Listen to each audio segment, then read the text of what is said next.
ہسپتال کے آئی C you میں ایک عجیب سی کھچاؤ والی خاموشی چھائی ہوئی تھی، جسے صرف دل کی دھڑکنیں مانیٹر کرنے والی مشین کی پپ پپ اور زلفی کے موبائل کی مسلسل ٹک ٹک توڑ رہی تھی۔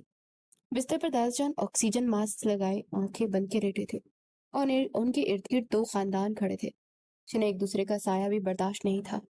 اب بھی صرف دادا جان کی وصیت نے ان کو اکٹھا کیا تھا۔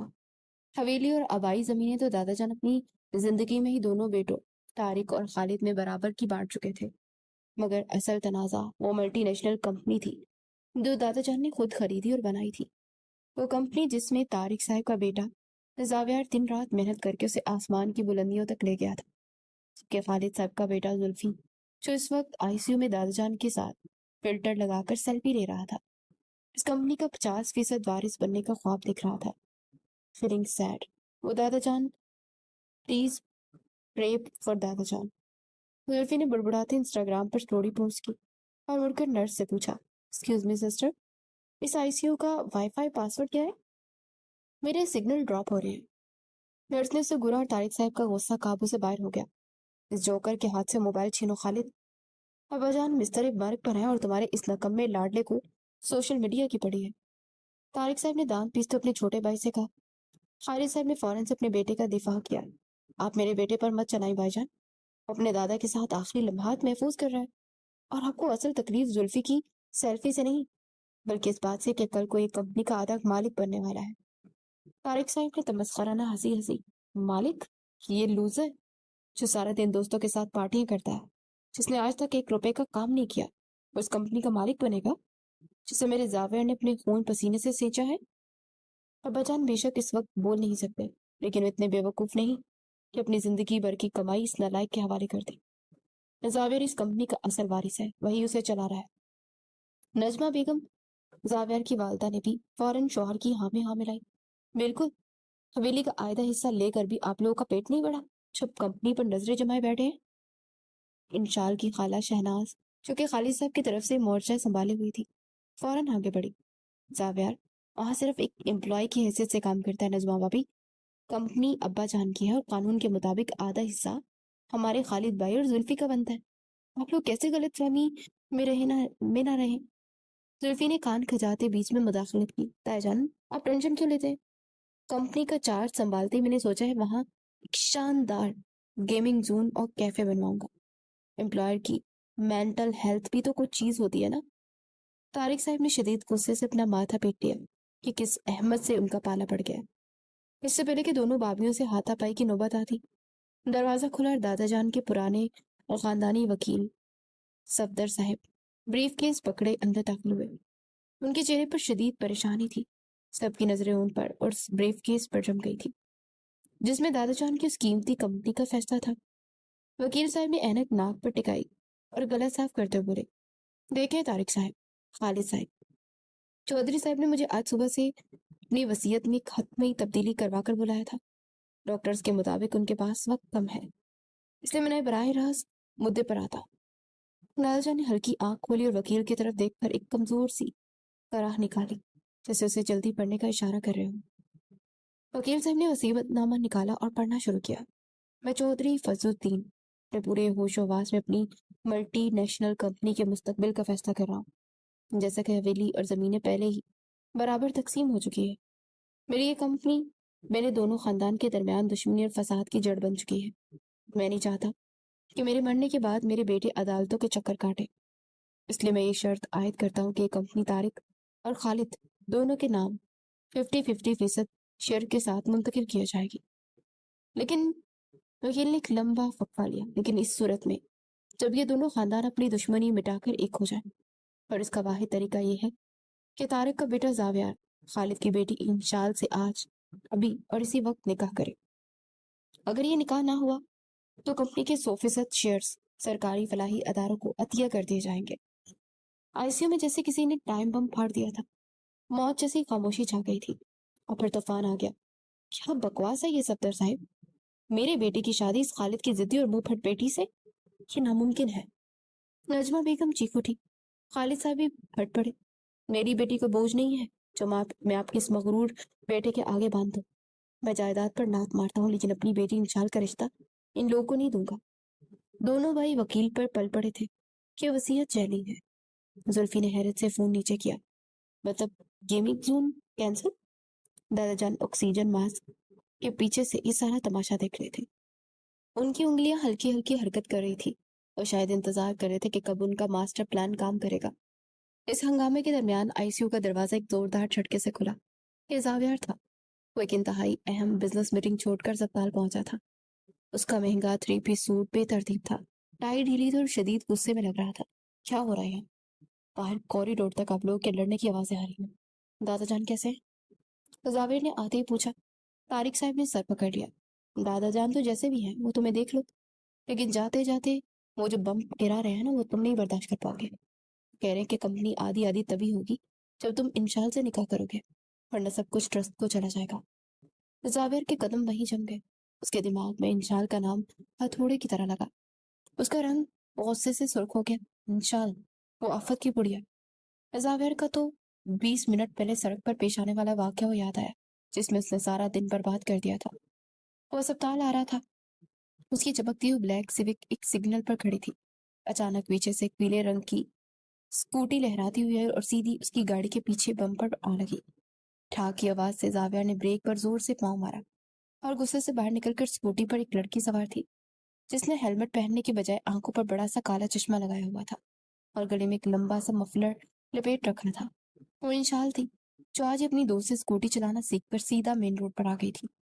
زاویہ اور انشال کا ایک دوسرے کی جانی اور خاندانی دشمن اکثر ہی ٹکراتے اور ایک دوسرے سے گولہ باری برساتے رہتے تھے۔ آج بھی یہی ہوا۔ زاویہ نے بمپر کا اسکریچ دیکھا اور دانت پیستے ہوئے بولا، مس، کیا آپ کو بریک کے نام کی کسی چیز کا علم ہے یا اسکوٹی چلانے سے پہلے آنکھیں گھر کے رکھ پر آئی ہیں؟ سامنے کھڑی گاڑی نظر نہیں آ رہی؟ انشال جس کی اسکوٹی بند ہو چکی تھی بجائے شرمندہ ہونے کے انتہائی رعونت سے چشمہ ماتھے پر ٹکایا اور زاویہ کو گرا۔ ایکسکیوز می مسٹر، غلطی آپ کی ہے، آپ مجھ پر چلا رہے ہیں۔ کس نے کہا تھا آپ کو آپ اتنی بڑی اور بدی سی گاڑی میرے نازک سے اسکوٹی کے آگے کھڑے کرنے کو؟ میری اسکوٹی نروس ہو گئی آپ کی گاڑی دیکھ کر۔ زاویر کا تو دماغ ہی سن ہو گیا کہ یہ لڑکی کس قسم کی منطق پیش کر رہی تھی۔ تمہیں اسکوٹی نروس ہوگی؟ او بی بی، سگنل لال تھا، میں نے گاڑی روکی ہوئی تھی، تم نے پیچھے سے آ کر ہٹ کیا ہے، اس میں میری غلطی کیسے ہوئی؟ انشال نے ہاتھ نچاتے نچاتے انتہائی لاپرواہی سے جواب دیا، دیکھیں مسٹر، لال سگنل کا مطلب ہوتا ہے رکنا، لیکن جب ایک لرنر یعنی کہ میں پیچھے سے آ رہی ہوں تو کامن سینس کی بات ہے کہ آپ کو اپنی گاڑی کی سائڈ پر کر لینی چاہیے تھی۔ اب اگر آپ میں کامن سینس نہیں ہے تو میں کیا کر سکتی ہوں؟ زاویر نے بمشکل اپنے غصے پر قابو پایا۔ تمہارا دماغ خراب ہے لڑکی؟ تم نے میری لاکھوں کی گاڑی کا نقصان کیا، الٹا مجھے کامن سینس کا لیکچر دے رہی ہو؟ میں بھی پولیس کو کال کرتا ہوں۔ یہ سننا تھا کہ انشال نے فوراً اس سے پینترا بدلا۔ اس نے ارد گرد جمع ہونے والے لوگوں کو دیکھا اور اونچی آواز میں بولنا شروع کر دیا، اے اللہ، دیکھے ذرا اس امیر زادے کو، ایک تو غریب کی سواری کو اپنی گاڑی سے ٹکر ماری، میری معصوم سکوٹی کا پہیا ٹیڑھا کر دیا اور مجھے اکیلی لڑکی کو ڈرا دھمکا رہا ہے کہ اس ملک میں غریبوں کے کوئی قانون نہیں۔ لوگوں نے فوراً غریب لڑکی کا ساتھ دینا شروع کر دیا۔ زاویر نے اس غریب کو سر تا پیر تک تپ کر دیکھا۔ وہ ہمیشہ اس کا پارا ہائی کر دیتی تھی اور اپنی غلطی اس کے سر ڈالتی تھی۔ یہ اس کی بچپن کی عادت تھی۔ زاویر کو سمجھ نہیں آ رہا تھا کہ اس بیوقوف اور ضدی لڑکی سے کیسے جان چھڑائے۔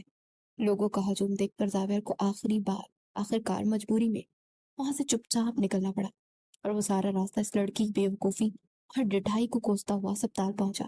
اور اب اسے بتایا جا رہا تھا کہ اس کی شادی اس لڑکی سے کی جا رہی ہے؟ نہیں، ناممکن۔ ڈیڈ، آپ کمپنی کو آگ لگا دیں، اس کو ٹرسٹ کو دے دیں، مجھے کوئی پرواہ نہیں ہے، لیکن میں اس جاہل اور بدتمیز لڑکی سے نکاح نہیں کروں گا جس کی ڈکشنری میں غلطی ماننا کی کوئی چیز ہے ہی نہیں۔ زاویہ نے آئی سی یو میں زور سے چلایا۔ ابھی اس کے الفاظ ہوا میں تھے کہ دروازے پر تیز اور کاٹدار آواز آئی، اور تمہیں کیا لگتا ہے مسٹر ایروگنٹ کہ میں تم جیسے کھڑوس، غسیلے اور بدتمیز انسان کے گلے پڑنے کے لیے بتاؤں؟ سب نے دروازے کی طرف دیکھا۔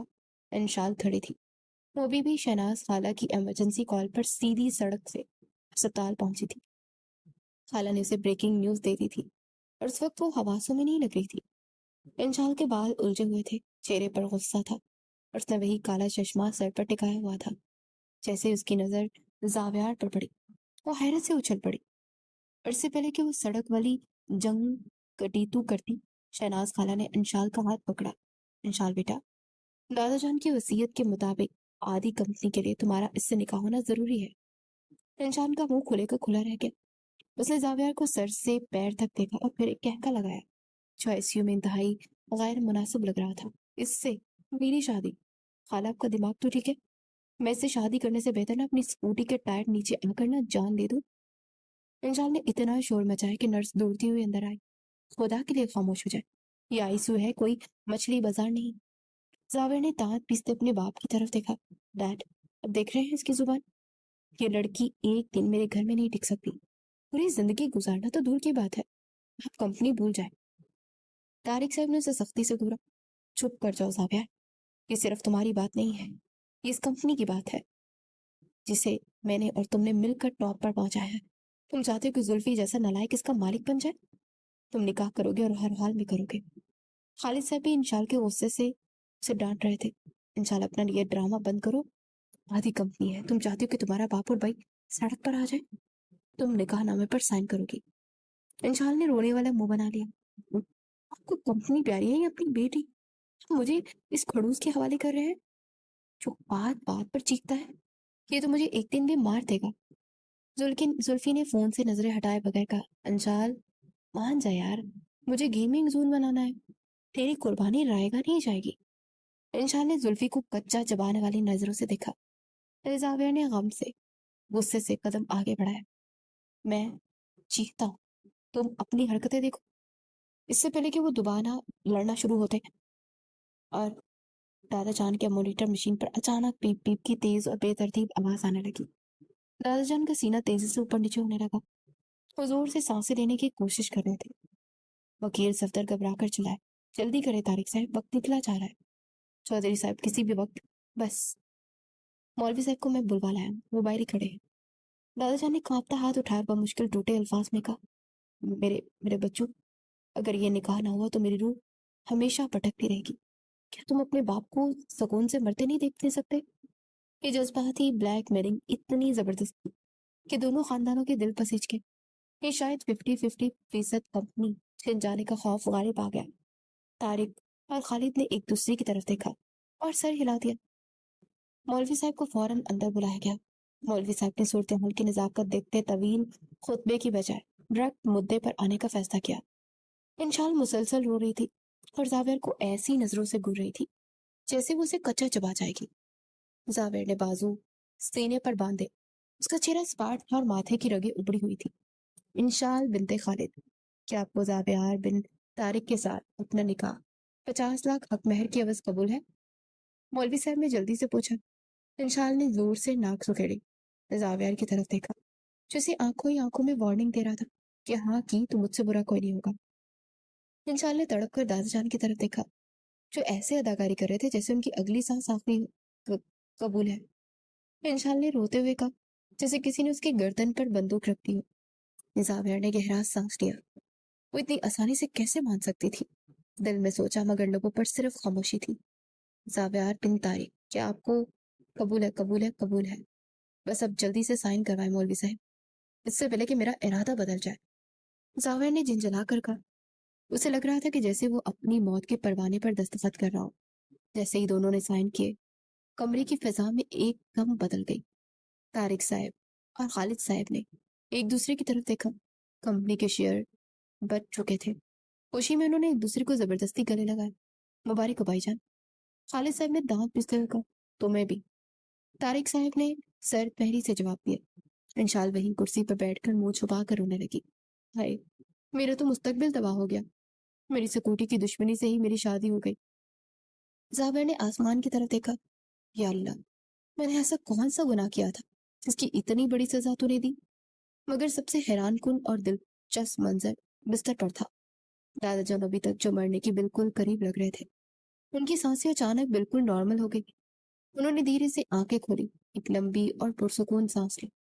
اپنے دونوں بیٹوں کی طرف دیکھ کر ان کے ہونٹ پر ایک انتہائی شرارتی فاتحانہ مسکراہٹ ابھری۔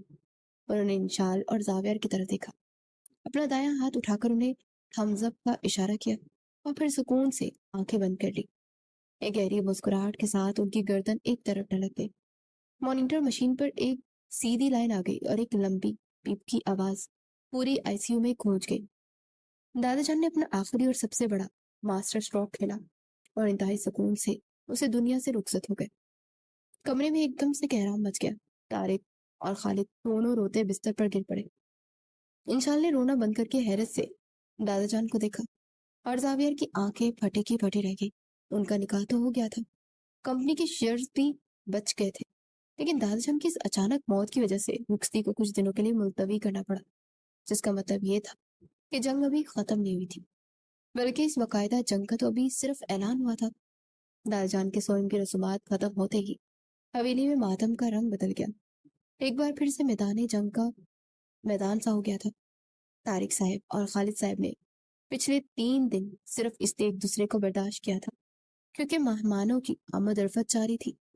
لیکن جیسے ہی آخری مہمان حویلی کے دروازے سے باہر نکلا, دونوں بھائیوں نے ایک دوسرے کو ایسے گھورا جیسے کوئی پرانا حساب چکتا کرتا ہو. پوری حویلی ایک ساتھ ہی بیٹھی تھی اور ابھی جنگ کا باقاعدہ آغاز ہونے ہی والا تھا کہ حویلی کے بڑے دروازے سے ایک بار پھر وکیل صفدر صاحب اپنا منحوس بریف کیس پکڑے نمودار ہوئے. انہیں دیکھتے ہی زاویہ کا بلڈ پریشر ہائی ہو گیا اور انشال جو ابھی تک کالے کپڑے پہنے صوفے پہ بیٹھی ناک سکڑ رہی تھی, اس کے ماتھے پر بل پڑ گئے. اب کیا رہ گیا ہے صفدر صاحب, کیا ابا جان کوئی اور ٹائم بم چھوڑ گئے ہیں؟ طارق صاحب نے انتہائی بیزاری سے پوچھا. وکیل صاحب نے رومال سے ماتھے کا پسینہ پوچھا اور بولے, دیکھیں طارق صاحب, چودھری صاحب نے وصیت میں ایک ذیلی شک میں رکھی ہوئی ہے. انہوں نے لکھا ہے کہ کل کے رسومات کے فوراً بعد حویلی کے بیچوں بیچ کھینچی ہوئی دیوار گرا دی جائے گی اور انشال بیٹی کی رخصتی آج ہی زاور کے کمرے میں ہوگی. اگر ایسا نہ ہوا تو ان دونوں نے میاں بیوی کی طرح ایک چھت کے نیچے رہنے سے انکار کیا تو کمپنی کے 50% شیئرز اسی وقت منجمد ہو جائیں گے. یہ سننا تھا کہ نجمہ بیگم غصے سے بولی, ہائے رے قسمت, میں تو سوچ رہی تھی کہ رخصتی کو 2 سال کے لیے لٹکا دوں گی, اس ڈائن کو اپنے بیٹے کے ساتھ کیسے دیکھوں گی میں. شہناز خالہ نے فوراً تانا مارا, ارے بھابھی, آپ کا بیٹا کوئی شہزادہ سلیم نہیں ہے جس کے لیے ہماری انشال مری جا رہی ہے. مجبوری تو ہماری بھی ہے, ورنہ اس کھڑوس اور سڑیل انسان کے ساتھ تو کوئی چڑیل بھی نہ رہے. زاویر نے دانت پیستے ہوئے انشال کی طرف دیکھا جو اسے دیکھ کر منہ چڑھا رہی تھی. ڈیڈ, یہ کیا مذاق ہے, نکاح ہو گیا, کمپنی بچ گئی, اب یہ رخصتی کا کیا ڈرامہ ہے. میں اس آفت کو اپنے ساتھ صاف ستھرے کمرے میں برداشت نہیں کر سکتا, یہ تو چلتی پھرتی تباہی ہے. زاویر دہاڑا. انشال فوراً صوفے سے اچھل کر کھڑی ہوئی. ایکسکیوز می مسٹر, میں بھی کوئی تمہاری اس بورنگ ڈراؤنے کپڑے میں جانے کے لیے بیتاب نہیں ہوں. تم تو سوتے بھی 3 پیس سوٹ پہن کرو. مجھے تو ڈر ہے کہ کہیں تم رات کو مجھے میٹنگ کا ایجنڈا ہی نہ سنانے لگ جاؤ. زلفی نے فوراً اپنا فون نکالا اور کیمرہ آن کر کے ریکارڈنگ شروع کر دی. Guys, welcome to my blog. آج ہماری حویلی میں برلن کی دیوار گرنے والی ہے اور میری بہن یعنی کہ لیجنڈری انشال ایک چلتے پھرتے روبوٹ کی طرح کمرے میں شفٹ ہونے والی ہے. Stay tune for more drama. Khalid صاحب نے زلفی کے سر پر ایک دھک رسید کی, فون بند کر ڈالا ہے اور چل کر مزدوروں کو بلا, یہ منحوس دیوار آج ہی گرانی پڑے گی. چند ہی گھنٹوں میں مزدوروں نے ہتھوڑے مار مار کر 25 سال پرانی دیوار گرا دی جس نے حویلی کو 2 حصوں میں بانٹ رکھا تھا. دیوار گرتے ہی دونوں خاندانوں کا آمنا سامنا ہوا تو ایسا لگا جیسے بارڈر کھل گیا اور دونوں طرف کی فوجیں ایک دوسرے کو کچا چبا جانے والی نظروں سے دیکھ رہی تھی. رات کے 9 بجے تک حویلی کا ماحول کسی سسپینس تھرل مووی جیسا ہو گیا تھا. انشال کو زبردستی سرخ جوڑا پہنا کر دلہن بنایا گیا. وہ سرخ عروسی جوڑے میں غضب کی خوبصورت لگ رہی تھی, لیکن اس کے چہرے کے تاثرات ایسے تھے جیسے اسے پھانسی گھاٹ لے کر جایا جا رہا ہو. زاویر بھی بلیک شلوار قمیض میں ملبوس تھا. اس کے چہرے کی سنجیدگی دیکھ کر لگ رہا تھا کہ وہ دلہا نہیں بلکہ کسی مافیا ڈان کا باڈی گارڈ ہے. طارق صاحب اور خالد صاحب نے ایک دوسرے کو زبردستی مسکرا کر دیکھا اور رخصتی کا عمل مکمل ہوا. انشال کو زاویار کے کمرے میں بھیج دیا گیا. کمرے کا دروازہ بند ہوتے ہی دونوں خاندان اپنے اپنے حصوں میں جا کر ایسے ہانپنے لگے جیسے کوئی بہت بڑا جنگ جیت کر آئے ہوں. زاویار کا کمرہ انتہائی نفیس, صاف ستھرا اور ہر چیز اپنی جگہ پر پرفیکٹ رکھی ہوئی تھی. جیسے انشال نے کمرے میں قدم رکھا, اس نے چاروں جانب نظریں دوڑائی. زاویر پیچھے سے کمرے میں داخل ہوا. اس نے دروازہ لاک کیا اور انتہائی بیزاری سے صوفے پہ بیٹھ کر اپنا سر پیچھے گرا لیا. انشال بیڈ پر بیٹھی تھی. اس نے باری دوپٹہ سر سے اتارا اور ماتھے سے پسینہ پوچھتے پورے گھر کا جائزہ لیا. یہ اے سی ہے؟ توبہ توبہ، کھٹارا گاڑی رکھی ہے اور یہ کھٹارا اے سی، پسینے چھٹ رہے ہیں میرے، انشال نے جنجلا کر کہا۔ زاویہ نے آنکھیں کھول کر اس کا چہرہ دیکھا اور لب نیچے۔ کمرہ اچھا خاصا ٹھنڈا تھا، اس کا امپورٹڈ اے سی 16 کے ٹیمپریچر پر چل رہا تھا، لیکن محترمہ کو پتہ نہیں کون سی گرمی چڑھی ہوئی تھی۔ اے سی بالکل ٹھیک ہے انشال، تمہارا دماغ خراب ہے اور کچھ نہیں۔ تم نے یہ جو 10 کلو کا لہنگا اور 5 کلو کا میک اپ تھوپا ہوا ہے نا، گرمی اس سے لگ رہی ہے۔ زاویہ نے سرد مہری سے جواب دیا۔ انشال نے آنکھیں نکالی۔ ہیلو مسٹر، میرا میک اپ مت ڈسکس کرو، اور ویسے بھی مجھے اس کمرے میں گھٹن ہو رہی ہے۔ اچھا سنو، انشال نے اچانک رونا دھونا چھوڑ کر ایک انتہائی سنجیدہ ڈیمانڈ کر دی۔ میرے لیے پیزا ہی آرڈر کر دو، بھوک سے جان نکلی جا رہی ہے میری۔ زاویہ نے حیرت سے اسے دیکھا، وہ ابھی تک صوفے پر ٹانگ رکھے بیٹھا تھا۔ پیزا؟ پہلی رات ہے پیزا؟ تم یہاں دلہن بن کر آئی ہو یا کسی ریسٹورینٹ میں کھانا کھانے؟ انشال نے منہ بنایا۔ یہ نویلی دلہن ہے، کوئی خاطر مدارت ہی نہیں ہے اس گھر میں۔ میں نے صبح سے ٹینشن کے مارے کچھ بھی نہیں کھایا، صرف سوئم کا زردہ کھایا جو ابھی تک گلے میں اٹکا ہوا ہے۔ جلدی سے ایک لارج فجیتا پیزا ایکسٹرا چیز کے ساتھ آرڈر کر دو پلیز، اور ہاں، ساتھ ہی کولڈ ڈرنک بھی ہونی چاہیے۔ زاویہ نے اپنے دانت پیسے۔ اگلا حکم نامہ اس کا جاری تھا۔ کہو تو ساتھ میں تھوڑا سا زہر بھی منگوا دو، تاکہ تم سے اور تمہاری ان بکواسیات سے میری جان چھوٹے۔ انشال نے بیڈ سے تکیا اٹھا کر پوری طاقت سے زاویہ کی طرف پھینکا۔ تمہیں زہر کھانے کا اتنا ہی شوق ہے تو خود کھا لو مسٹر کھڑوس۔ جائیداد کی خاطر دونوں خاندانوں کی دشمنی کو زبردستی دوستی میں بدلنے کے لیے ہمارا نکاح کر دیا گیا، لیکن اس کا مطلب یہ نہیں ہے کہ تم مجھے بھوکا ہی مار دو۔ وہ زہر تم کھاؤ، میں تو پیزا کھاؤں گی۔ زابر نے تکیا کھینچ کیا اور غصے سے کچھ بولنے ہی لگا تھا کہ اچانک ٹک کی آواز آئی اور پورے کمرے کی لائٹ چلی گئی۔ گپ اندھیرا چھا گیا۔ حویلی کا جنریٹر پچھلے 2 دن سے خراب تھا اور زاویر کو اسے ٹھیک کروانے کا وقت ہی نہیں ملا تھا۔ ہائے اللہ! انشال کی ایک زوردار چیخ گونجی۔ وہ بچپن سے اندھیرے سے شدید ڈرتی تھی۔ یہ بات زاویر کو بہت اچھی طرح یاد تھی۔ زاویر نے موبائل کی فلیش لائٹس آن کرنے کے لیے جیب میں ہاتھ ڈالا ہی تھا کہ اسے اپنے اوپر کسی بھاری چیز کے گرنے کا احساس ہوا۔ انشال نے بیڈ سے سیدھی چھلانگ لگا کر سیدھی صوفے پر بیٹھی زاویر کی گود میں آن گری تھی۔ زاویر کو تو جیسے پھیپھڑے ہی بچک گئے تھے۔ اسے بمشکل اپنے اوپر گرے اس 10 کلو کے سرخ لہنگے والی طوفان کو سنبھالا۔ انشال کی بچی، پاگل ہو گئی ہو، میرا سانس بند کر دیا تم نے۔ زاویر نے غصے سے چلاتے اسے خود سے دور کرنے کی کوشش کی، مگر انشال نے ڈر کے مارے زاویر کے گلے میں دونوں بازو ایسے کس لیے تھے جیسے کوئی لائف جیکٹ ہو۔ اس کا سارا غصہ، نخرہ اور روب غائب ہو چکا تھا اور وہ بری طرح سے کانپ رہی تھی۔ زاویر، مجھے ڈر لگ رہا ہے۔ زاویر کل کا دن بے ترتیب سا مستدر کا، مگر اس نے خود کو سنبھالا۔ سد شکر کی لائٹ واپس آ گئی تھی اور انشال بھی اپنی پوزیشن میں مزے سے پیزا کھا رہی تھی اور زاویر دانت پیسے اسے گورے جا رہا تھا۔ یہ سرد رات ایسے ہی کٹنی تھی۔ صبح کی پہلی کرن کھڑکی کے باہری پردوں کو چیرتی سیدھی زاویر کے چہرے پر پڑی۔ اس نے الجھن سے آنکھیں کھولی اور اپنے ارد گرد کا جائزہ لیا۔ وہ صوفے پر انتہائی غیر آرام دہ حالت میں سویا ہوا تھا، جبکہ سامنے بیڈ پر انشال اپنے بھاری سرخ عروسی جوڑے میں ایسے بے سود پڑی تھی جیسے کوئی جنگ لڑ کر آئی ہو۔ اس کا ایک بازو تکیے کے نیچے لٹک رہا تھا اور ماتھے پر بکھری لٹوں نے اس کے چہرے کو چھپا رکھا تھا۔ رات والا کچرا زاویر نے پھینکوا دیا تھا جو انشال مزے سے کھا کر وہیں سو گئی تھی۔ زاویر نے اپنی اکڑی ہوئی گردن کو سیدھا کیا اور ایک گہری سانس لی۔ رات کے ہنگامے، دادا جان کی اچانک وفات اور پھر اس مجبوری کے نکاح نے اس کے دماغ کو سن کر دیا تھا۔ وہ اپنی جگہ سے اٹھا اور خاموشی سے بیڈ کے پاس آ کر کھڑا ہو گیا۔ انشال کے چہرے پر اس وقت وہ مخصوص غصہ اور چڑچڑاپن نہیں تھا جو پچھلے کچھ سالوں سے اس کی پہچان بن چکا تھا۔ نیند کی وادیوں بالکل ویسی ہی معصوم اور بے ضرر لگ رہی تھی جیسی وہ 15 سال پہلے ہوا کرتی تھی۔ زاویر کی نظریں اس کے چہرے پر ٹھہر گئی اور وقت کا پہیہ یکدم پیچھے کی طرف گھوم گیا۔ یہ دشمنی، یہ نفرت، یہ بیچ میں کھچی ہوئی دیوار ہمیشہ سے تو نہیں تھی۔ ایک وقت تھا جب یہ حویلی ایک ہوا کرتی تھی۔ زاویر کو آج بھی وہ دن یاد تھا جب وہ 8 سال کا تھا اور انشال 6 سال کی۔ دونوں کا بچپن اس حویلی کے کشادہ صحن، آم کے درختوں اور دادا جان کی گود میں گزرا تھا۔ طارق اور خالد صاحب صرف بھائی نہیں بلکہ بہترین دوست تھے۔ دونوں مل کر دادا جان کا بزنس سنبھالتے تھے۔ زاویر انشال کا وہ محافظ ہوا کرتا تھا اگر کوئی محلے کا بچہ انشال کو کچھ کہہ دیتا تو زاویہ اس سے لڑ پڑتا۔ انشال کی دنیا زاویہ کے گرد گھومتی تھی، مگر پھر ایک منحوس دن اس حویلی کے کسی کی نظر کی طرح لگ گیا۔ یہ اس وقت کی بات ہے جب کمپنی کو ایک بہت بڑا انٹرنیشنل پروجیکٹ ملا تھا۔ طارق صاحب چاہتے تھے کہ کمپنی کا تمام سرمایہ اس پروجیکٹ پر لگا کر ایک بڑا رسک لے، جبکہ خالد صاحب اس حق میں ہی نہیں تھے۔ ان کا ماننا تھا کہ آہستہ اور محفوظ قدم بڑھائے جائیں۔ بزنس کا یہ اختلاف کب آنا کا مسئلہ بن گیا، کسی کو خبر ہی نہ ہوئی۔ بات میٹنگ روم سے نکل کر ڈرائنگ روم تک آ گئی۔ نجمہ بیگم اور شہناز خالہ، جو اس وقت خالد صاحب کی بیگم کی وفات کے بعد انشال کی دیکھ بھال کے لیے حویلی میں ہی رہتی تھی، نے اس آگ میں گھی کا کام کیا۔ روز کے تانے اور تلخیاں بڑھتی گئی۔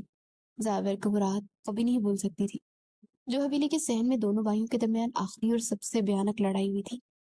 طارق صاحب نے خالد صاحب پر کمپنی کو ڈبونے کی سازش کا الزام لگایا اور خالد صاحب نے طارق صاحب کو خود غرض اور جابر قرار دیا۔ دادا جان نے بہت کوشش کی، مگر بات اتنی بگڑ چکی تھی کہ اگلے دن حویلی کے بیچوں بیچ مستریوں نے اینٹوں کی ایک اونچی دیوار کھڑی کر دی۔ اس دیوار نے صرف حویلی کو ہی دو حصوں میں نہیں تقسیم کیا تھا، بلکہ دو معصوم بچوں کی دنیا بھی جوڑ دی تھی۔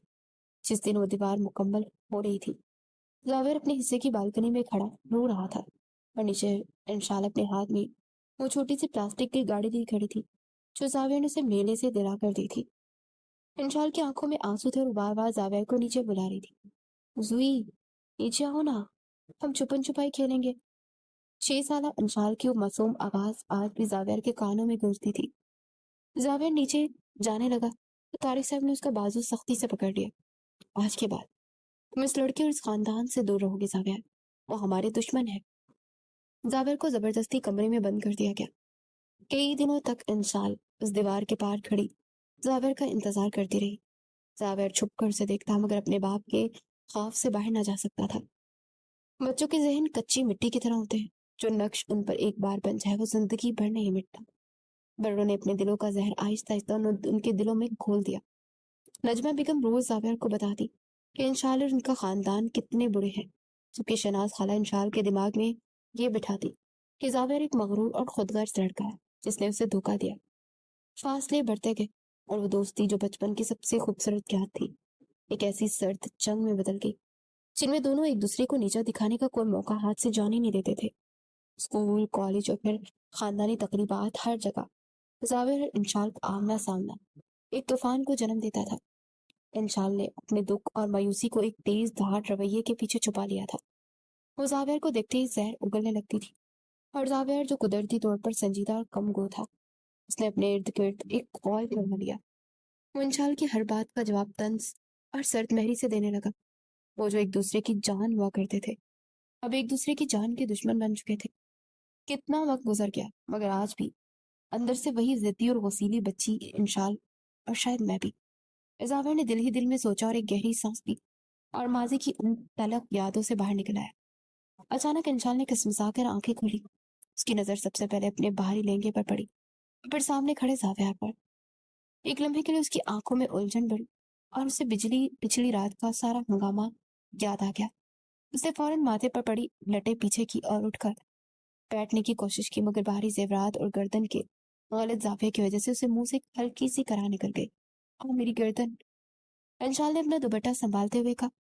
زاویر نے اپنے چہرے پر وہی مخصوص سرد مہری تاریکی اور طنزیہ لہجے میں بولا، اگر تم اپنے اس 10 کلو کے زیور اور لباس کو رات کو اتار کر سو جاتی تو شاید تمہاری گردن سلامت رہتی۔ تمہیں تو یہ ثابت کرنا تھا کہ تم حویلی کے کوئی مظلوم قیدی ہو۔ انشال نے اسے ایسی نظروں سے گورا جیسے اگر اس کے بس میں ہو تو اسے کچا چبا جائے۔ صبح صبح اپنا یہ کھڑوس بننا شروع مت کرو زاویہ۔ ایک تو تمہارے اس کمرے کا صوفہ اتنا گھٹیا ہے کہ میری کمر ٹوٹ گئی ہے، اوپر سے تمہارے اس اے سی نے مجھے جما کر رکھ دیا۔ تم کیا کسی پولر بیئر خاندان سے تعلق رکھتے ہو کیا؟ اس سے اتنی ٹھنڈ میں سونے کی عادت ہے؟ انشال نے بیڈ سے اترتے ہوئے کہا۔ زاویہ نے بازو سینے پر باندھے اور انتہائی سکون سے جواب دیا، اول تو تم صوفے پر نہیں میرے بیڈ پر سوئی تھی، میں نے صوفے پر رات گزاری ہے، اور دوسرا رات یہی اے سی کھٹارا لگ رہا تھا تمہیں۔ اتنے نہ کرے، اگر تمہیں یہ کمرہ پسند نہیں تو تم واپس اپنے حصے میں جا سکتی ہو۔ ویسے بھی کمپنی کے شیئرز کا فیصلہ ہو چکا ہے، دادا جان جو ہمیں سزا دینا چاہتے تھے وہ دے چکے۔ انشال کے قدم رک گئے وہ جانتی تھی وہ واپس نہیں جا سکتی، اگر گئی تو اس کا باپ اور زلفی زاور کے سامنے کمزور پڑ جائیں گے، اور وہ کبھی نہیں چاہتی تھی کہ زاور کا یہ محسوس ہو کہ انشال نے ہار مان لی ہے۔ اس نے اپنی گردن اکڑائی اور بولی، میں کہیں نہیں جا رہی، یہ ویلی میری بھی اتنی ہے جتنی تمہاری، اور ویسے بھی میں نے ابھی تمہاری ناک میں چنے بھی تو چبانے ہیں نا، تم کیا سمجھتے ہو تم مجھ پر روب جما لو گی؟ زاور کے ہونٹوں پر ایک مسکراہٹ آئی جو کسی حد تک خطرناک بھی تھی۔ تمہاری ان بچکانہ دھمکیوں سے مجھے کوئی فرق نہیں پڑتا انشال، جلدی سے فریش ہو جاؤ۔ باہر دونوں خاندان اس انتظار میں بیٹھے کہ ہم ایک دوسرے کا سر ٹھار کر کمرے سے باہر نکلے، ہمیں انہیں مایوس نہیں کرنا چاہیے۔ وہ یہ کہہ کر واش روم کی طرف بڑھ گیا، جبکہ انشال اسے دانت پیستے ہوئے دیکھتے رہ گئے۔ آدھے گھنٹے بعد انشال ایک ہلکے نیلے رنگ کے سوٹ میں تیار ہو کر کمرے سے باہر نکلی۔ حویلی کی وہ دیوار گرنے کے بعد پہلی بار دونوں خاندان ایک ہی ڈرائنگ روم پر ناشتے کے لیے جمع تھے۔ ماحول میں ایک ایسی کشیدگی تھی جیسے کسی بھی وقت بم پھٹ سکتا ہے۔ طارق صاحب اخبار پڑھنے کی اداکاری کر رہے تھے، جبکہ خالد صاحب چائے کے کپ کو ایسے گھور رہے تھے جیسے اس میں زاویہ کا عکس نظر آ رہا۔ نجمہ بیگم اور شہناز خالہ ایک دوسرے کو زہریلی نگاہوں سے نواز رہی تھی۔ جیسے ہی زاویہ اور انشال ڈرائننگ ہال میں داخل ہوئے، سب کی نظریں ان پر جم گئی۔ سب یہ دیکھنا چاہتے تھے کہ پہلی رات کے بعد ان دونوں کے چہروں پر کیا تاثرات ہیں۔ زاویہ نے ایک نظر انشال پر ڈالی، انشال نے بھی اس کی طرف دیکھا۔ ان دونوں کے درمیان الفاظ کے بغیر ایک معاہدہ طے پا گیا کہ وہ اپنے خاندان کے سامنے ایک دوسرے کو نیچا نہیں دکھائیں گے، تاکہ کسی کو ہنسنے کا موقع ہی نہ ملے۔ زاویہ نے آگے بڑھ کر انشال کو کے لیے کرسی کھینچی۔ بیٹھو انشال، اس نے ایک انتہائی مہذب اور نرم لہجے میں کہا، جس میں تھوڑی سی بناوٹ صاف محسوس ہو رہی تھی۔ انشال نے بھی مسکرا کر جواب دیا، شکریہ زاویہ۔ پورے ڈائننگ ہال میں سناٹا چھا گیا۔ نجمہ بیگم کے ہاتھ سے تو چائے کا کپ گرتے گرتے بچا۔ خالد صاحب نے اخبار نیچے کر کے حیرت سے ان دونوں کو دیکھا۔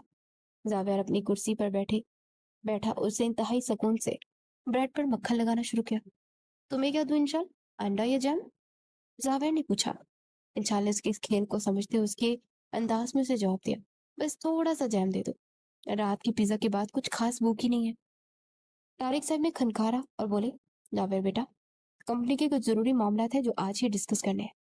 مجھے امید ہے کہ یہ، انہیں انشال کی طرف اشارہ کرتے ہوئے کہا، یہ تمہارے کام میں رکاوٹ نہیں بنے گی۔ اس سے پہلے کہ انشال کوئی جواب دیتی، زاویہ نے انتہائی پرسکون لہجے میں کہا، ڈیڈ، انشاللہ میری بیوی ہے، خالد چاچا کی بیٹی ہونے کے ناطے وہ کمپنی کی 50% حصے دار بھی ہے۔ وہ میری زندگی میں یہاں کام کرنے میں کوئی رکاوٹ نہیں کرے گی۔ ہم دونوں باشعور انسان ہیں اور اپنے معاملات کو پروفیشنلی ہینڈل کرنا چاہتے ہیں۔ یہ الفاظ زاویہ کے منہ سے سن کر نجمہ بیگم کو تو جیسے صدمے میں چلی گئی۔ شہناز خالہ کے چہرے پر ایک فاتحانہ مسکراہٹ آ گئی، لیکن سب سے زیادہ حیران کن بات خود انشال تھی۔ زاویہ نے سب کے سامنے اس کا دفاع کیا تھا، بالکل ویسے ہی وہ جیسے بچپن میں کیا کرتا تھا۔ ایک لمحے کے لیے انشال کو لگا جیسے وہ پرانا زاویہ واپس آ گیا ہے، لیکن پھر اس نے فوراً ہی اپنے دل کو جھٹکا۔ یہ سب ایک ڈرامہ ہے انشال، اس کھڑوس کے ہاتھوں میں مت آنا۔ اس نے خود کو یاد دلایا۔ ناشتے کے بعد زاویہ کمپنی جانے کے لیے تیار ہو گیا تھا۔ وہ آئینے کے سامنے کھڑا ٹائی کی نوٹ درست کر رہا تھا۔ جب انشال کمرے میں داخل ہوئی، اس نے دروازہ بند کیا اور بازو سینے پر باندھ کر زاویہ کی طرف دیکھنے لگی۔ تو مسٹر پرفیکٹ، آج ناشتے کی میز پر تم نے جو ایکٹنگ کی ہے نا، اس کے پیچھے کیا سازش ہے؟ تم کب سے میرے ہمدرد بن گئے؟ انشال نے سیدھا پار کیا۔ زاویہ نے آئینے میں اسے دیکھا، اس کے چہرے پر کوئی تاثر نہیں تھا، کوئی سازش نہیں۔ میں بس یہ دیکھنا چاہتا ہوں کہ ہماری ذاتی لڑائی کی وجہ سے کمپنی اور گھر کا ماحول روزانہ میدان جنگ بن رہا ہے۔ داد جان نے جو کرنا تھا وہ کر دیا، اب ہمیں ایک ہی چھت کے نیچے رہنا ہے۔ اگر ہم روز لڑیں گے تو ہمارے خاندان والوں کو تماشا دیکھنے کا موقع ملے گا۔ میں ایک پروفیشنل انسان ہوں، مجھے اپنی زندگی میں سکون چاہیے، ڈرامہ نہیں۔ انشال نے طنزیہ ہنسی۔ اچھا، تو تم چاہتے ہو کہ ہم سب کے سامنے ایک پرفیکٹ کپل ہونے کا ڈرامہ کریں اور اس کمرے میں ہم ایک دوسرے کو برداشت کریں؟ زاویہ مرا اور انشال کے قریب آ کر کھڑا ہو گیا۔ اس کی آنکھوں میں ایک عجیب سی سنجیدگی تھی۔ میں صرف اتنا چاہتا ہوں کہ ہم ایک دوسرے کے راستے میں نہ آئیں۔ تم اپنی زندگی جیو، میں اپنی۔ گھر والوں کے سامنے ہم تمیز سے پیش آئیں گے اور اس کمرے کے اندر ہم اجنبی ہیں۔